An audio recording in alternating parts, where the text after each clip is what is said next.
So to summarize this chapter on dilated cardiomyopathy, what are the key issues? Dilated cardiomyopathy is a common cause of heart failure.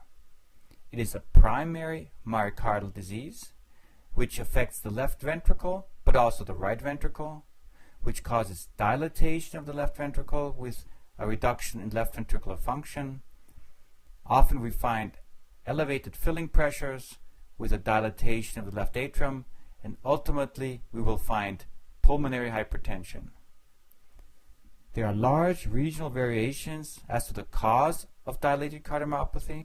Causes include genetic factors, inflammation, specifically viral infection, immunologic factors, which can be associated with viral infection but also with other factors, toxic agents such as drugs and alcohol, and in a large number of patients you will not find a cause unless you perform an extensive workup which includes biopsy. Echo is the primary tool to make the diagnosis of dilated cardiomyopathy. It allows us to assess the severity of the disease, find possible causes, estimate the prognosis, find complications such as thromboembolism, and give us clues as to how to treat the patient. Assessment should include left and right ventricular function. Remember, specifically right ventricular function correlates well with symptoms and also with prognosis. Diastolic function to look at left ventricular filling pressures. Those correlate well also with symptoms and prognosis.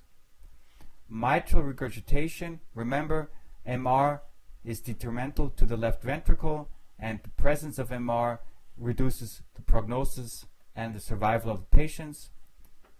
Finally, look at dysynchrony because it could open the field to a new form of treatment for these patients.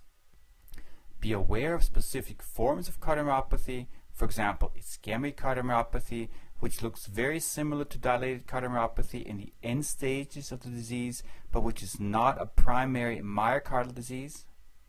Non-compaction, which is important because it can be subtle and it needs further follow-up and family screening.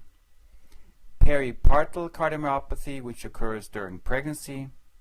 Chagas disease, which is very common and frequent in South America, and which causes aneurysms and regional and global dysfunction.